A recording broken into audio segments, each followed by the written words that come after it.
changer atau KUPA BB, penyelenggara transfer dana, itu yang berhubungan dengan sistem pembayaran perizinannya ke Bank Indonesia. Gitu. Terus ada juga pengawasan BI juga, walaupun pengawasan banknya kan udah beralih nih ke OJK, tapi kita tetap melakukan pengawasan. Jadi contohnya pengawasan yang masih dilakukan oleh BI adalah pengawasan KUPA BB tadi, yaitu yang money changer. Ada juga penyelenggara Fijekur, terus ada yang penyelenggara dana, kayak gitu ya. Setelah pengawasan, BI juga berperan sebagai operator menyediakan layanan sistem pembayaran. Contohnya nih untuk yang transaksi ada SPJS, ada S4, ada SMBI gitu. Dan BI juga berperan sebagai fasilitator dan perlindungan konsumen gitu untuk industri jasa sistem pembayaran. Nah, selanjutnya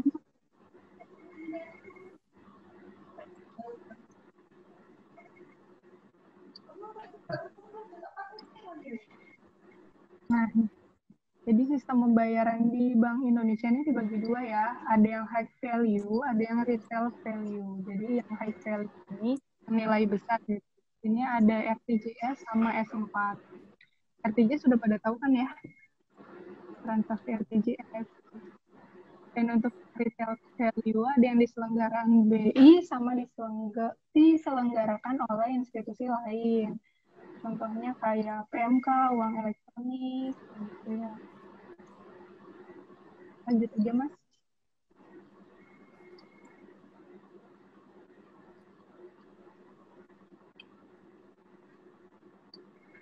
Nah, tadi bedanya salah satu transaksi yang retail value yang diselenggarakan oleh industri adalah APMK tadi. Nah, ini bisa berubah kartu debit, ATM, atau kartu debit. Gitu. Lanjut aja, Mas.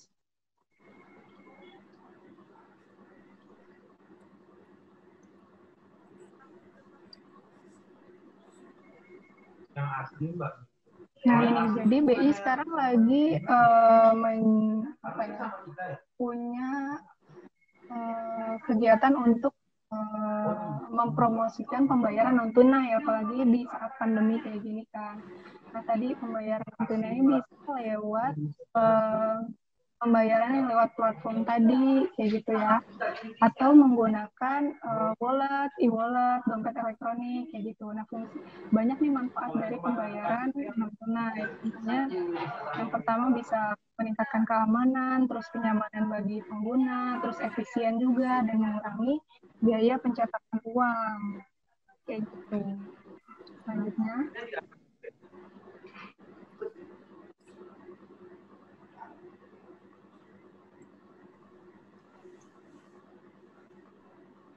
Lanjut, Mas. Nah, ini bisa kita lihat ya. Jadi peran BI dalam tadi kan itu kalau dari sisi sistem pembayaran yang non tunai ya. Nah, sekarang ada sistem pembayaran tunai. Nah, tentunya kalau yang tunai itu berhubungan sama uang rupiah. Nah, jadi di sini misi BI itu untuk memenuhi kebutuhan uang di masyarakat dalam jumlah nominal yang cukup dan pecahan yang sesuai. Nah, jadi Bank Indonesia ini secara penuh punya punya peran untuk mengeluarkan uang rupiah, mengedarkan dan melakukan pencabutan dan penarikan. Sementara itu untuk kegiatan pemusnahan, perencanaan maupun pencetakan itu perlu koordinasi antara Bank Indonesia dan pemerintah. Jadi ini di note yang tiga peran Bank Indonesia yang tidak perlu berkoordinasi dengan pemerintah atau pihak lain adalah untuk pengeluaran uang rupiah, pengedaran, dan pencabutan serta penarikan. Lanjutnya, Mas.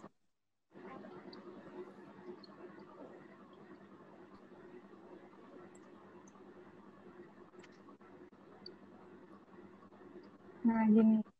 Jadi BI juga gencar nih untuk melakukan edukasi tentang ciri-ciri keaslian uang rupiah. Jadi udah pada nggak asing lah ya dengan 3D. Nah, level pengaman uang yang level pertama itu adalah yang 3D tadi. Dan ada yang level 2 yang untuk lagi menggunakan UV dan loop. Ada lagi yang level 3 itu menggunakan peralatan khusus untuk mengidentifikasi keaslian uang rupiah. Gitu sih kalau untuk yang pembayaran tunai. Udah habis ya Mas slide-nya?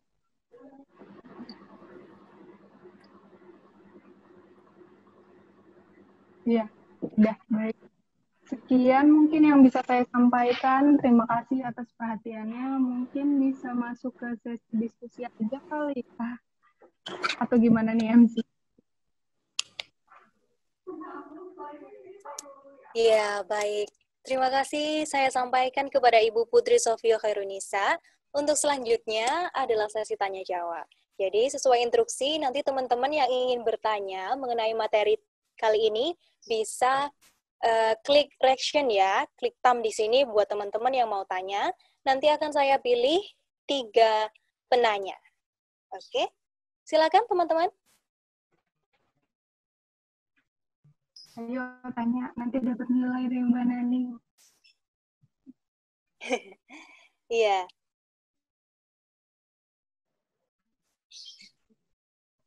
Ini teman-teman semua dikasih materinya atau gimana?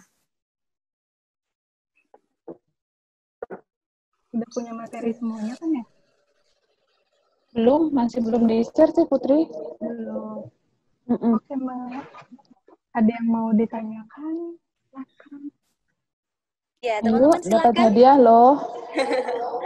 Perlu iming-iming hadiah dulu ya. Ayo adik-adik Gen B nih. Ada nilai keaktifannya nih Mbak. Iya, tentunya. Nanti semakin aktif semakin baik ada penilaiannya. Ada nilai keaktifannya. Ayo. Boleh. Yang berhubungan dengan materi tadi atau di luar itu juga nggak apa-apa. Rita kayaknya udah ada yang nanya 2 orang tuh yang raise hand.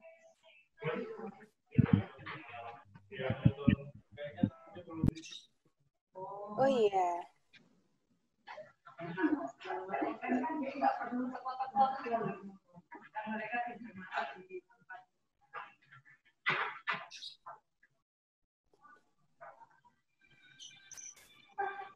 Ya, silakan yang ini tadi. Boleh Mbak Naning boleh minta tolong untuk dipilihkan juga ya. Ini nggak ada teks soalnya di laptop saya. Oke, mungkin untuk yang pertama, penanya atas nama Reza Arsis dari UB. Iya. Silakan Kak Reza. Ya, terima kasih Kak atas kesempatannya. Sebelumnya perkenalkan, nama saya Reza dari Universitas Brawijaya. Kak, saya ingin bertanya sih tentang Tri5 tadi ya, karena baru kali ini saya dengar di Bank Indonesia itu ada Tri5 gitu, berkaitan dengan independent, free floating, dan capital outflow kayak gitu. Nah, kira-kira bisa dijelaskan lebih detail lagi nggak Kak? Kira-kira Tri5 ini sebenarnya digunakan untuk apa di BI, dan sebenarnya dari Tri5 ini tujuannya kayak gimana? Terima kasih. Boleh. Ini aku ada materinya sini, bisa share. Ya nggak bisa ya. Hostnya Mas bisa dijadiin co-host Mas.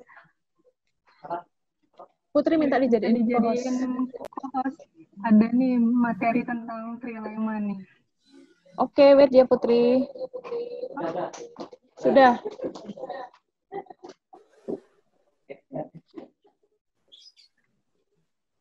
Muncul nggak? Oke. Ini bisa langsung dijawab ya, jadi dipersiapkan dulu. Muncul nggak di layar adik-adik nih tentang muncul. Tri5? Muncul Kak. Oke. Jadi gini, otoritas moneter itu tidak bisa memenuhi dari 3 pilihan ini ya, dalam menjalankan kebijakannya. Contoh, Indonesia ini kan bank sentralnya itu menganut yang independen, ya kan, tanpa campur tangan pemerintah. Tapi kebijakan tentang nilai tukar kita itu adalah free floating, mengikuti mekanisme pasar. Otomatis yang fixed exchange rate ini udah kita nggak bisa pilih dong. Jadi bank sentral kita menganut mengenai independent monetary policy sama yang free flow capital. Jadi ada kayak gini nih, arus modal, maksudnya kayak kita bisa dapat modal dari luar negeri dan kita bisa ada arus modal ke luar negeri kayak gitu. Itu untuk bank sentral yang ini BI nih ya, BI itu independen sama yang free flow capital. Tapi kalau misalnya kayak ada yang nilai tukarnya yang fix, itu harus memilih dia bisa free flow atau independen. Jadi nggak bisa ini tiga kebijakan ini dicapai oleh bank sentral. Kayak gitu. Nah, ini selanjutnya nih. Nih, jadi kita harus untuk mencapai, tadi kan kita ini ya, pilihnya yang berarti yang BI itu yang independen sama devisa bebas, kayak gitu. Makanya tadi hubungannya sama yang kita punya intervensi di nilai tukarnya, kayak gitu, teman-teman. Jadi dipengaruhi oleh mekanisme pasar.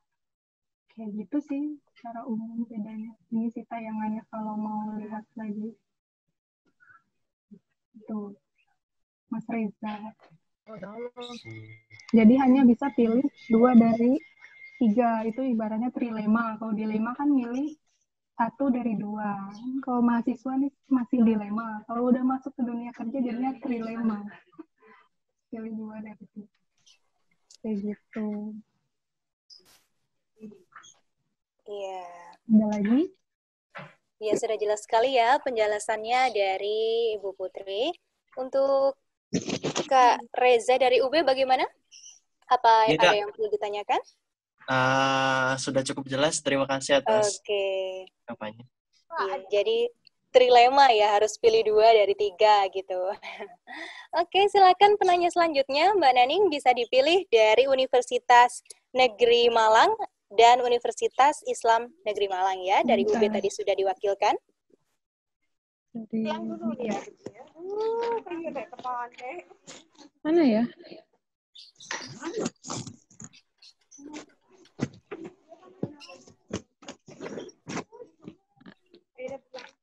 Adakah yang sudah reaction? Ini Mbak Salma Salimah. Sama. Ini UB ya? Iya, dari UB sudah diwakilkan dari Kak Reza tadi ya. Ini teman-teman yang lainnya bagaimana? Win kayaknya masih belum ada.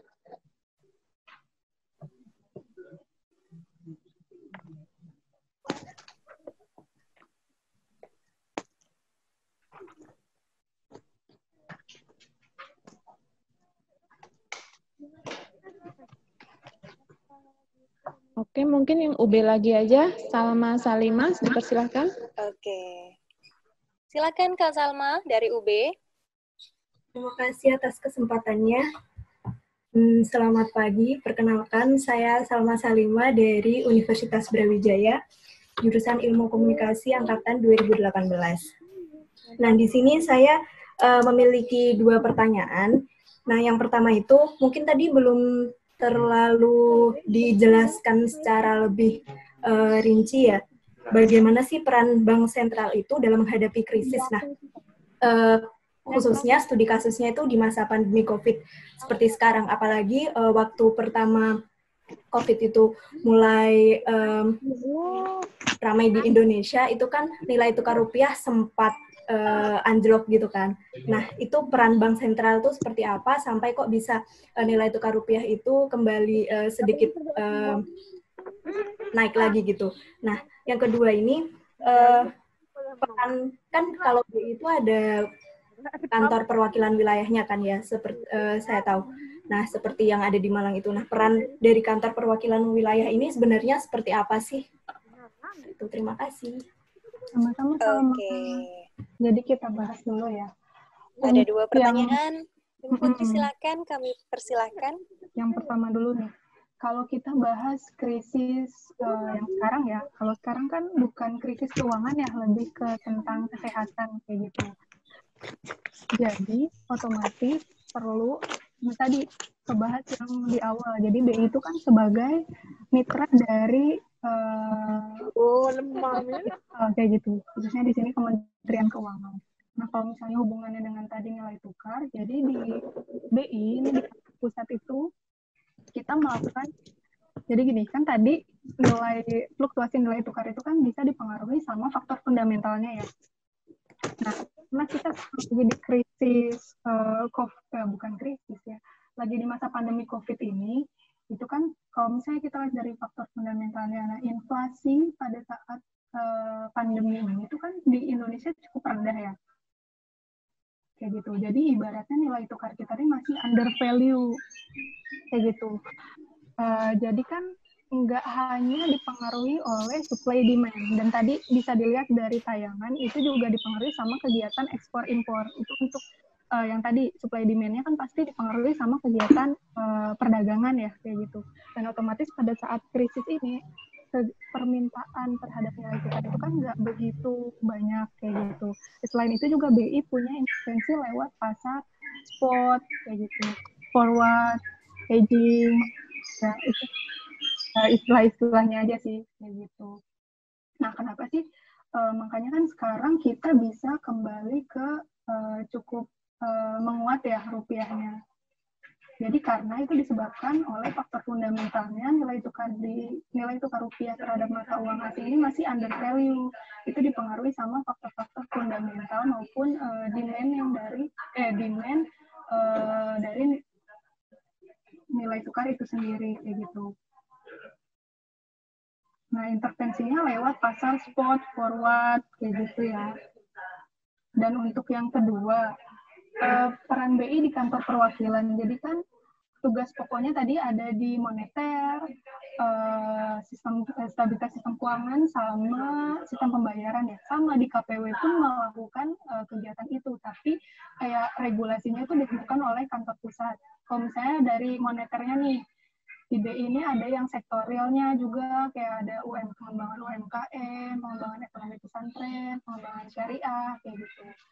Jadi kalau untuk di KPW lebih ke sektorial untuk yang moneternya. Dan untuk kalau kayak inflasi, iya sih kita memantau juga, tapi melakukan analisis atau riset-riset, kayak gitu. Terus kalau misalnya dari SP-nya, ada perizinannya juga, tadi kan ada perizinan money changer, penyelenggara transfer dana, kayak gitu. Jadi tetap sih di kantor perwakilan tuh tugas pokoknya dari 3 pilar tadi, pilar moneter, SSK, dan sistem pembayaran. Dan ada juga sistem pembayaran tunai juga di sini. Gitu. Belum main ya ke BI? Ada yang baru ini? Terima kasih Mbak Putri, belum pernah. Ya, habis ini kalau sudah selesai pandeminya main-main ya di BI. Iya. Ikut acara. Oke, bagaimana? Untuk Salma dari UB, dapat diterima ya? Sudah Mbak, terima kasih. Oke, selanjutnya saya persilahkan buat teman-teman, khususnya dari UM dan UI nih, belum ada yang tanya.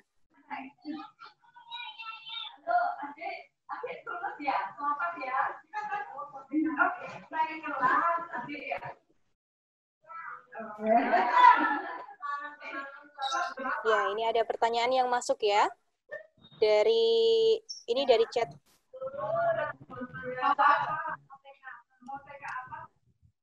Dari UIN, Ahmad Haris. Assalamualaikum, saya mau bertanya terkait B17 day rate. Apakah mungkin BI akan membuat kebijakan suku bunga hingga 0% untuk menstimulasi pertumbuhan sektor real?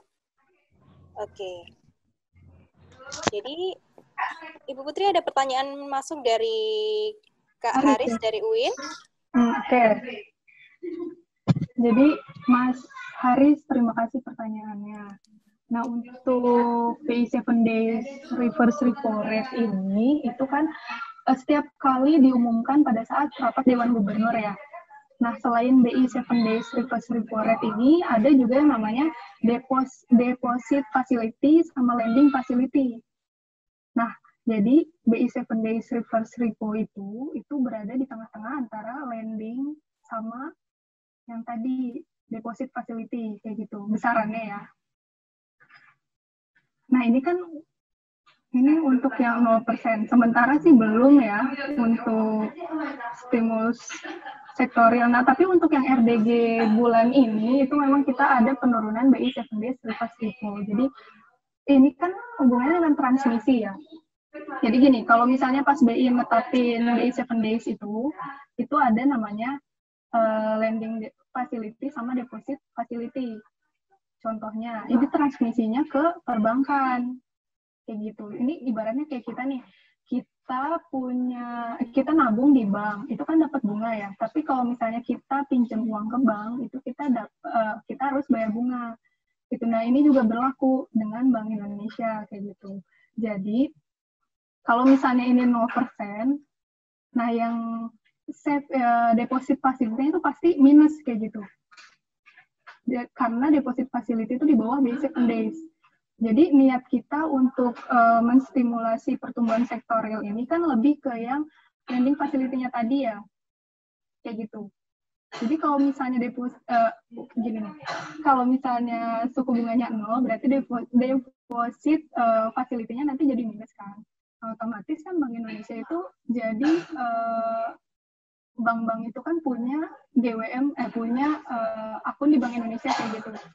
Jadi nanti kalau misalnya kalau misalnya suku bunganya 0%, otomatis ketika dia uang perbankan yang ada di Bank Indonesia itu tidak akan mendapatkan bunga kayak gitu, malah jadi minus. Kalau misalnya perbankannya DPK, maksudnya uang perbankan yang ada di Bank Indonesia itu tadi bunganya minus, otomatis dia untuk menyalurkan ke pihak ketiga itu berkurang kan, uang yang nanti dia salurkan ke pihak ketiga berkurang. Makanya di sini tujuan untuk menstimulasi pertumbuhan sektor ini kurang tepat kalau misalnya suku bunganya 0, karena tadi hubungannya dengan deposit facility yang Bank Indonesia berikan ke perbankan gitu.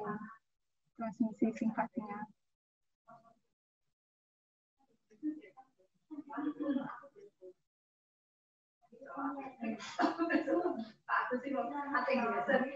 Oke, seperti itu Kak Haris. Bagaimana Kak Haris? Jadi BI 7 Days ini berhubungan sama pihak bank-bank yang lain karena mengenai deposit facility buat mereka gitu ya. Ya. Oke, bisa dilanjutkan ya.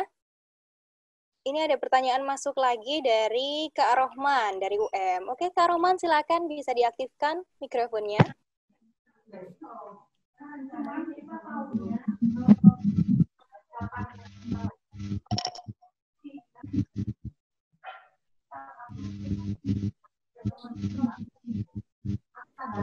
Halo, Assalamualaikum.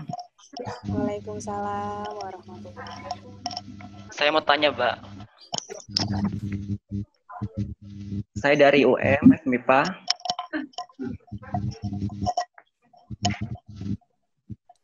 Ya, silakan Kak Rohman. Kan kita tahu bahwa Bank Indonesia itu merupakan lembaga yang independen. Terus mengapa Bank Indonesia itu masih wajib menyampaikan laporan ke DPR ataupun pemerintah?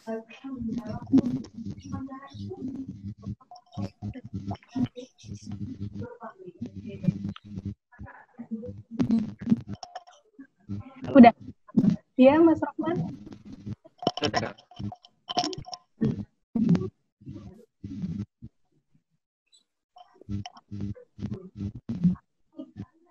Ya, mungkin sudah ya tanyanya. Bisa langsung dijawab. Ibu Putri Sofia, silakan. Oke, baik. Jadi tuh walaupun kita merupakan lembaga negara yang independen, tapi tetap harus menjaga governance-nya tadi. Makanya kita secara rutin melaporkan kegiatan ke DPR kayak gitu. Dan tadi juga kan ada BPK ya. Nah, jadi untuk terkait sama governance-nya, makanya BPK itu melakukan pengawasan terhadap LKTBI, Laporan Keuangan Tahunan Bank Indonesia. Gitu. Dan ada juga BSBI tadi. Ini lebih untuk ke governance-nya sih. Walaupun independen, tapi tetap harus jadi bank sentral yang governance-nya tetap terjaga. Gitu.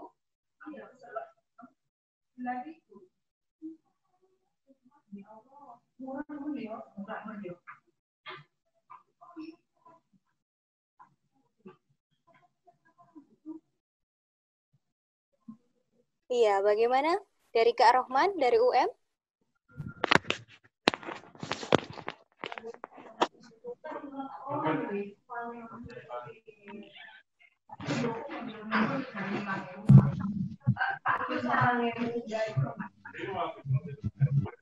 Halo, Kak Rohman?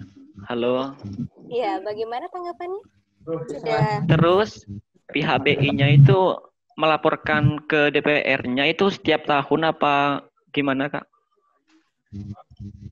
Ada laporan tahunan, tapi kalau misalnya mereka, ini yang lapornya kantor pusat ya, yang melaporkan ke DPR. Jadi itu ada periodik juga, ada yang triwulanan, tapi itu kalau ada permintaan khusus, jadi tadi bisa dilihat di materi sebelumnya. Jadi ada jenis-jenis laporan apa aja sih yang harus dilaporkan Bank Indonesia ke DPR.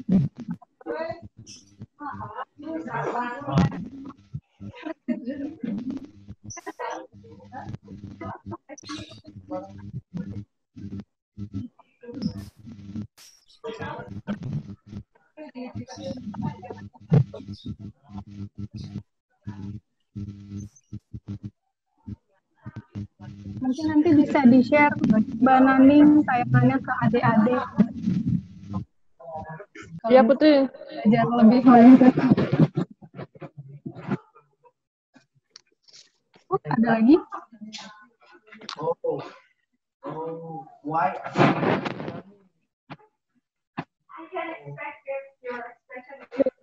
Gosh, are you kidding me?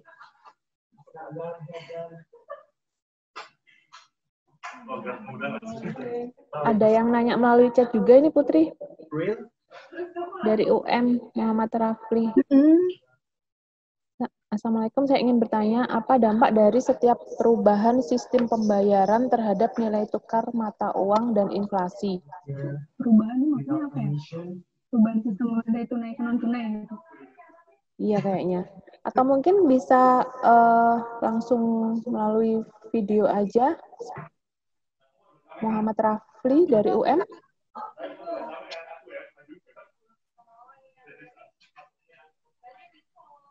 Halo Rafli.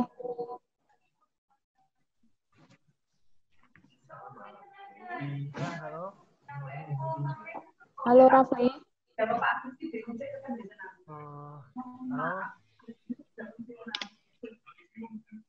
Silahkan Rafli, mungkin bisa diperjelas pertanyaannya.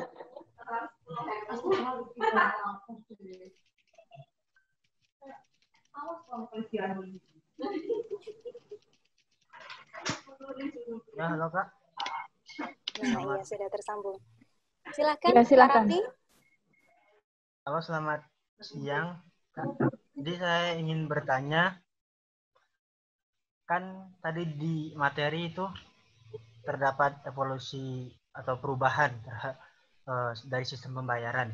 Nah, di setiap sistem pembayaran dari awalnya barter hingga sekarang currency digital seperti Bitcoin dan lain-lain, apa dampaknya terhadap inflasi dan nilai mata uang di setiap negara? Itu pertanyaan. Dan sebenarnya apa yang menyebabkan, apa yang menjadi faktor perubahan sistem pembayaran tersebut? Terima kasih. Jelas tidak?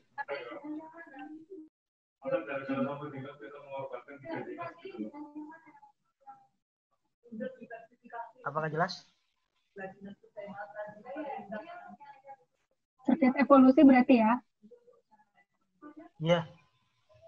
Suaranya jelas kan? Di aku sih putus-putus sih tadi.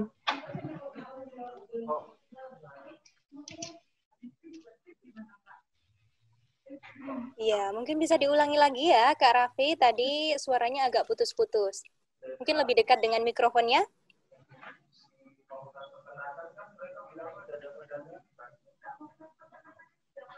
Aduh, malu banget. Jelas nggak? Iya. Lanjut Mas Rafli. Oh, jadi gini. Tadi di materi itu,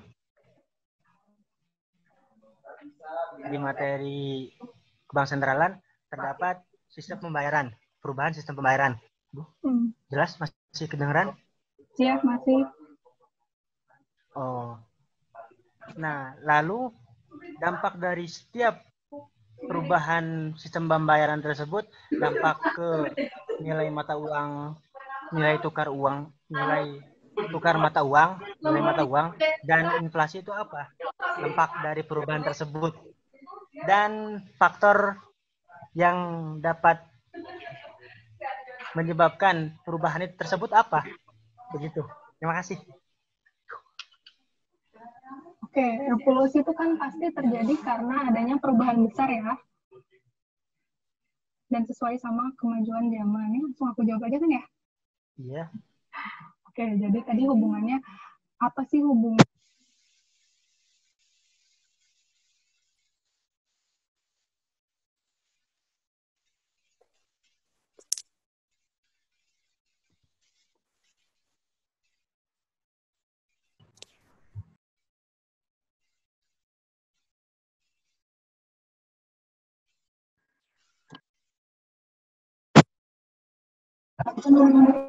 Selain dari biaya pencetakan uang di Indonesia yang cukup tinggi begitu.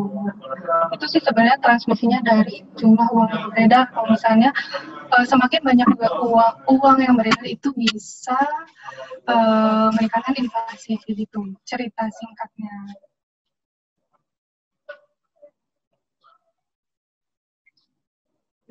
Gimana Mas?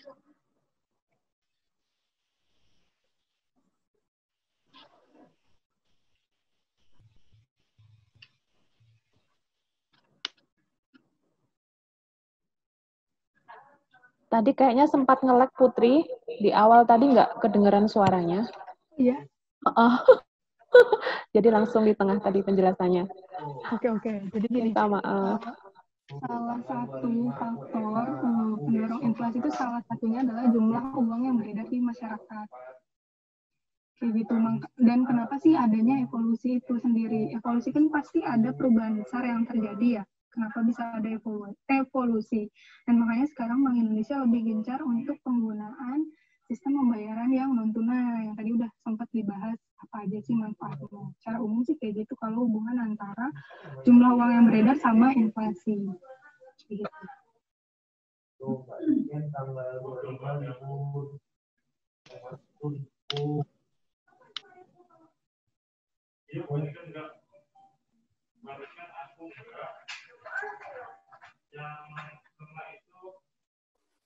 Oke, saya kembalikan ke Kak Raffi. Bagaimana Kak Raffi? Enggak. Apakah ada yang ingin ditanyakan lagi mengenai penjelasan dari Bu Putri? 2324 apa? Cukup kayaknya Kak. Sudah cukup jelas. Terima kasih. Oh iya, sudah jelas Ibu katanya. Baik. Ini boleh dilanjutkan lagi ya bertanya. Silakan mungkin dari Ibu Putri sendiri atau Mbak Naning memilihkan pertanyaan. Tadi yang belum di kampus mana? Sudah semua Sudah sih. Semua ya? Tadi. Iya.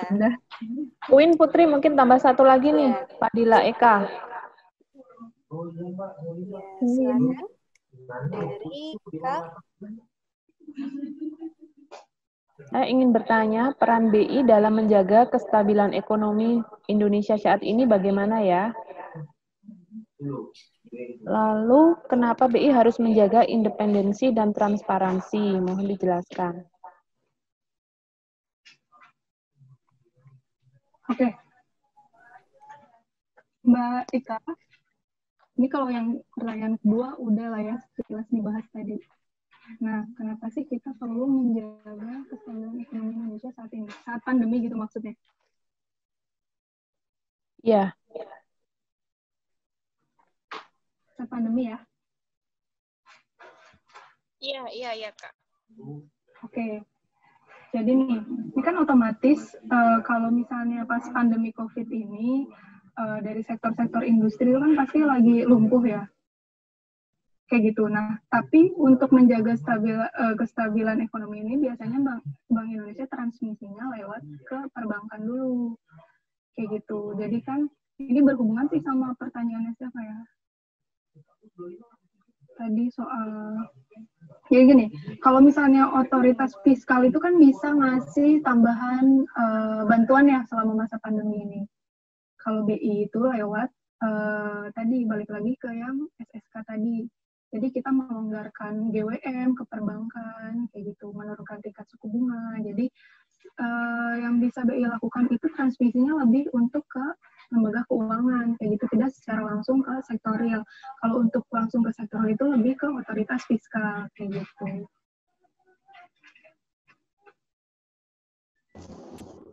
Oh gitu ya, Kak. berarti tetap memberikan bantuan gitu ya Kak? Iya, tapi kalau untuk transmisinya itu lebih ke lembaga keuangan dulu, nggak langsung ke masyarakat kayak gitu. Masih harus ada perantaranya terlebih dahulu. Karena kan ada BI kan otoritas moneter, nah ada lagi ya otoritas fiskal yang lebih lebih kena ke sektorial kayak gitu. Oke, iya Kak, terima kasih.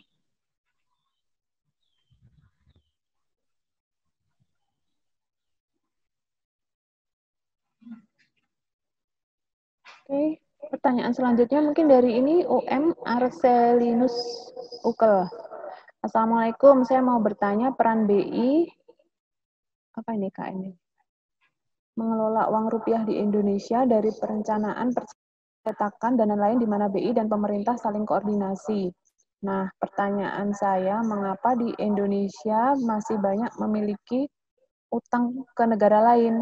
Mengapa BI tidak mencetak uang sebanyak-banyaknya untuk membayar utang Indonesia atau ada kebijakan yang mengatur hal tersebut? Oke, silakan Mbak Putri. Jadi gini, kenapa sih kita nggak mencetak uang sebanyak-banyaknya? Balik lagi tadi, karena semakin banyak uang yang beredar di masyarakat, nanti akan menciptakan inflasi yang tinggi, kayak gitu. Nah, di sini, kenapa Indonesia masih banyak utang ke negara lain? Jadi peran BI kan tadi sebagai lender of the last resort ya. Kayak gitu. Nah, sebelum kita ibaratnya kayak mencetak uang, itu pasti kita punya instrumen lain untuk kayak gini nih, contohnya penerbitan pembelian surat utang negara di pasar primer yang sekarang kayak gitu. Jadi nggak harus langsung mencetak uang untuk membayar membayar utang ke negara lain kayak gitu. Caranya nggak harus dari pencetakan uang, tapi lewat tadi dulu penerbitan surat utang, pembelian surat utang kayak gitu sebelum ke pencetakan uang. Gitu sih, karena best practice-nya di semua bank sentral itu nggak ada yang mencetak uang sebanyak-banyaknya untuk membayar utang ke negara lain kayak gitu.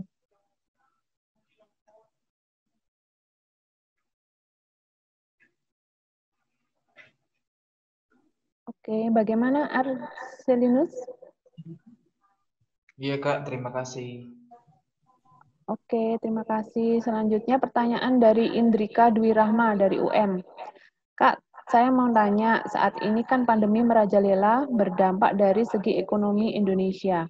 Dulu waktu tahun 90-an juga terjadi krisis moneter. Apakah kebijakan terdahulu dapat kita terapkan di keadaan sekarang? Silakan Mbak Putri. Oke, jadi beda ya. Kalau misalnya krisis ekonomi sama pandemi kayak gini, pandemi kan lebih kena ke kesehatannya kayak gitu. Jadi kebijakan terdahulu memang ada beberapa yang diterapkan, contohnya tadi intervensi untuk menguatkan nilai tukar rupiah kayak gitu. Dan sekarang juga Bank Indonesia melakukan beberapa pelonggaran-pelonggaran kayak tadi GWM diturunkan kayak gitu. Untuk ke likuiditas perbankan sih ujung-ujungnya gitu, yang masih kita terapkan di keadaan pandemi kayak gini. Gitu sih.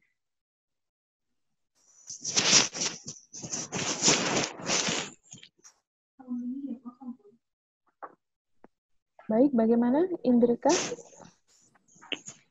Udah Kak, ngerti. Makasih. Oke, sama-sama. Oke, pertanyaan selanjutnya dari UM, Adrian Maulana. Assalamualaikum, saya ingin bertanya. Di tengah pandemi saat ini, Bapak Jokowi mengeluarkan kebijakan mengenai penundaan pembayaran kredit oleh nasabah. Sehingga hal tersebut berdampak kepada kesulitan perbankan terhadap likuiditas keuangan. Pertanyaannya, bagaimana langkah strategis Bank Indonesia untuk membantu perbankan di Indonesia? Terima kasih, Kak. Silakan, Mbak Putri. Sama-sama.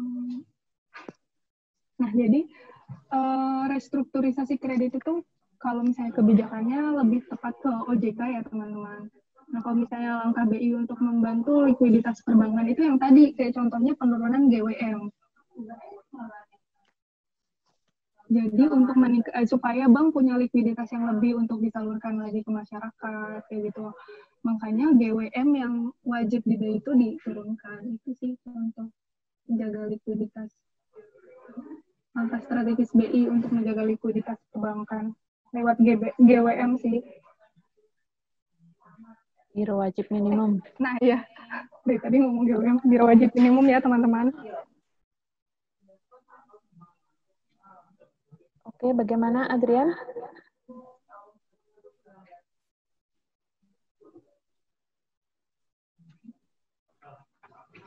Sudah jelas sepertinya. Oke, lanjut ke pertanyaan Septi Farido dari UM. Assalamualaikum, saya ingin bertanya. Tadi sempat disinggung bahwasannya sekarang pengawasan keuangan dilakukan oleh OJK. Apakah ada sebab-sebab tertentu atau alasan tertentu mengenai hal tersebut, serta pengaruhnya terhadap BI sendiri?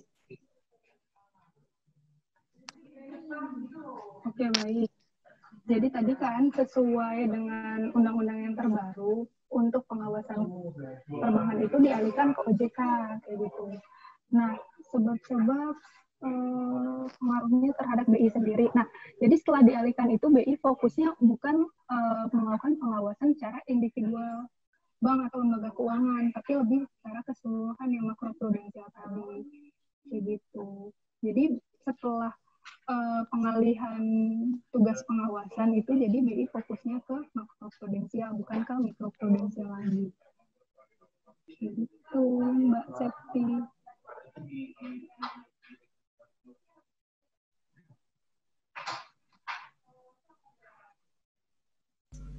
Iya Kak, makasih Kak. Jadi banyak nih Mbak. Sama. Ini Rafli ini kayaknya sudah yang tadi ya, perubahan sistem pembayaran. Oke, lanjut ke UM, Widya Anjani. Sampai jam berapa ini Mbak Ana? Sampai jam 11 kurang 15. Oke, nggak apa-apa ya, Putri lanjut ya. Dari Widya Anjani, UM.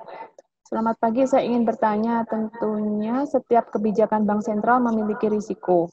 Di saat pandemi sekarang, adakah kebijakan BI yang memberikan risiko di kemudian hari dengan adanya kebijakan moneter BI?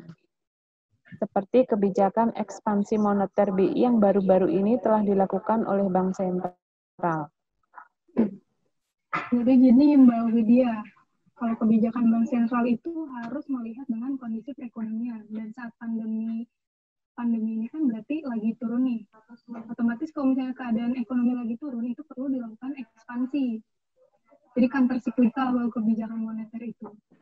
Kalau misalnya lagi peak, kita harus relaksasi kayak gitu. Secara umum teorinya seperti itu.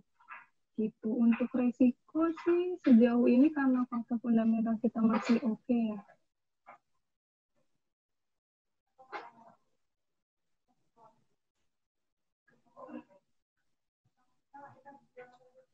Gitu sih Mbak Widya. Jadi kalau misalnya ekspansi itu memang dilakukan pada saat ekonomi lagi rendah kayak gitu, direlaksasi.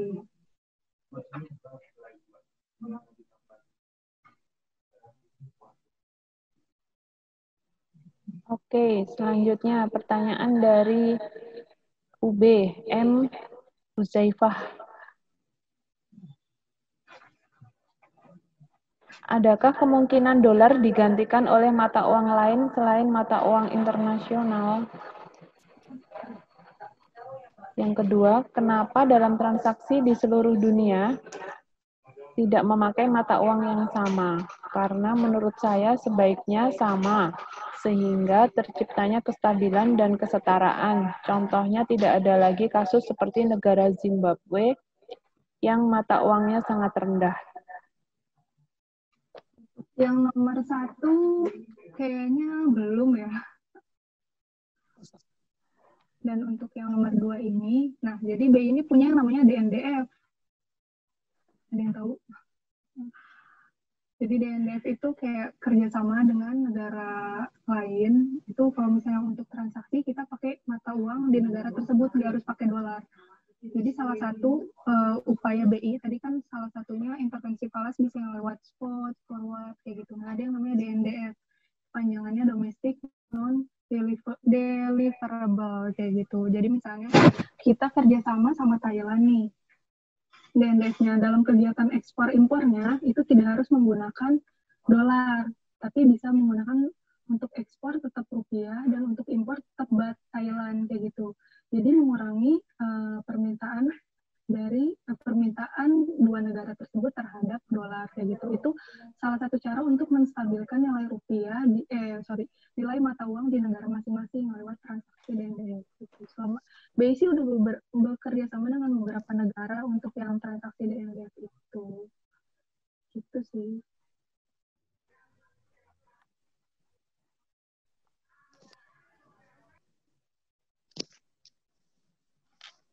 Oke. Ya, silakan.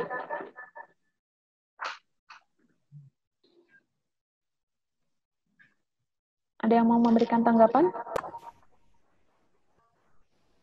Halo? Ya, silakan. Mau izin feedback ya? Ya. Sebenarnya yang kedua itu menurut saya di seluruh dunia, yaitu di tingkat nasional dan internasional. Jadi dalam pemikiran saya, kenapa nggak kita hapuskan seluruh mata uang di dunia dan kita buat satu mata uang yang berlaku di seluruh dunia, sehingga nanti transaksi di antar negara itu tidak lagi berbeda tingkatan nilai tukarnya. Contohnya misalnya di Zimbabwe kan, misalnya di sana satu mata uang Zimbabwe sama dengan $1.000 seperti itu. Tapi kalau menurut saya ya di Zimbabwe itu satu, di Amerika itu juga satu, begitu pula juga di Indonesia pun satu. Jadi tidak ada kesenjangan kayak gitu. Contohnya kalau masa kita beli telur di Zimbabwe dengan $1.000 itu cuma bisa dapat 3. Tapi kalau di Indonesia dengan $1.000 kita bisa dapat 5, seperti itu. Feedback saya. Terima kasih.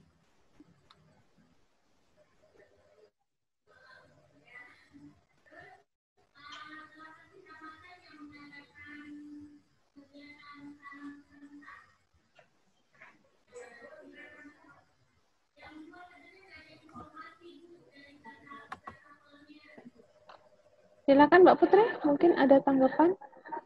Jadi gini, kalau untuk nilai tukar ini pasti semuanya mengacu ke best practice ya adik-adik. Kayak gitu. Jadi tiap negara itu sebelum mencapai best practice tadi, setiap bank sentral itu punya metode intervensi masing-masing. Kayak gitu. Nah, salah satunya untuk memulai tadi, demand kita terhadap dolar itu nggak terlalu tinggi, itu kita mempunyai kerjasama yang namanya DNDS. Kayak gitu deh. Gitu sih. Permisi Mbak, mau bantu jawab kalau bisa? Ya, silahkan. Tadi kan yang ditanyakan sama Bu Hudaisah tadi, anak UB tadi, kenapa kok mata uang itu tidak dibuat sama antar satu dunia? Kalau sebagai kita tahu sendiri kan, kalau misal mata uang sama satu negara, satu dunia, itu jelas akan membuat susah, kayak ngaturnya itu susah. Tentu kayak ada dewan pengawasnya itu juga harus dari satu dunia, tidak hanya beberapa dunia aja. Terus kita sebagai anggotanya pun juga tidak dapat ikut andil dalam pengaturan mata uang tersebut. Dan kalau misalnya uang mata asing itu jadi satu, maksudnya kayak di Zimbabwe satu, di US dollar satu, itu ada yang diuntungkan, ada yang dirugikan. Kalau misalnya kayak Zimbabwe mungkin akan untung karena nilainya lebih tinggi sama dengan yang lainnya. Tapi kayak yang mata uang kayak euro, mata uang kayak dolar jelas akan turun. Karena yang sekarang ini misalnya 16.000 jadi satu kan kayak rugi gitu kan ya. Terus kalau misalnya dari mata uang yang sama itu tadi, jika digabungkan, kalau misalnya satu negara terkena dampak dari suatu imbas perekonomian, itu juga kan berpengaruh kepada seluruhnya karena mata uangnya sama. Misal di Amerika sedang terjadi konflik pasar yang menyebabkan harganya turun. Kalau dilihat aja dolar sekarang sangat berpengaruh ke dunia. Kalau misalnya semua mata uangnya itu sama, tentu kan juga sangat berpengaruh kepada seluruh yang mengikuti mata uang tersebut. Jadi kayak mata uang yang sama itu kayak kemungkinannya kecil buat dilakukan. Karena lebih banyak kerugiannya daripada keuntungannya. Ya, jadi balik lagi, yang bisa mengeluarkan uang rupiah di suatu negara itu adalah bank sentralnya masing-masing, gitu.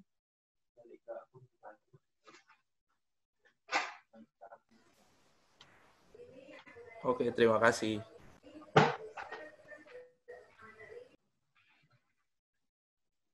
Terima kasih, Dek. Selanjutnya, saya punya pertanyaan terakhir ya mungkin ya, dari Uin Muhammad. Ya, siapa nih? Jamaulail. Izin bertanya, bahwasanya di awal sesi tadi menjelaskan BI secara kelembagaan berada pada ranah publik, sehingga saya berasumsi bahwa itu termasuk ke dalam lembaga negara. Sedangkan lebih lanjut lagi dijelaskan tentang independensinya. Jadi yang mau saya tanyakan, apakah BI termasuk ke dalam lembaga negara? Dan jika memang benar, di manakah independensi BI berada? Secara kepemilikan, kelembagaan, sistem, dan sebagainya. Terima kasih. Jadi memang Bank Indonesia itu termasuk ke lembaga negara, tapi bukan masuk ke dalam pemerintahan. Gitu, bukan di dalam kementerian dan tidak berada langsung di bawah presiden. Maksudnya kayak gitu. Dan independensi di sini tuh maksudnya dalam menjalankan tugasnya. Kayak gitu tadi, dalam mengatur kebijakan moneter itu tidak ada campur tangan dari pemerintah atau pihak-pihak lain. Gitu. Jadi tetap Bank Indonesia adalah lembaga negara yang independen. Independensinya terlihat dari saat Bank Indonesia menjalankan tugas maupun wewenangnya.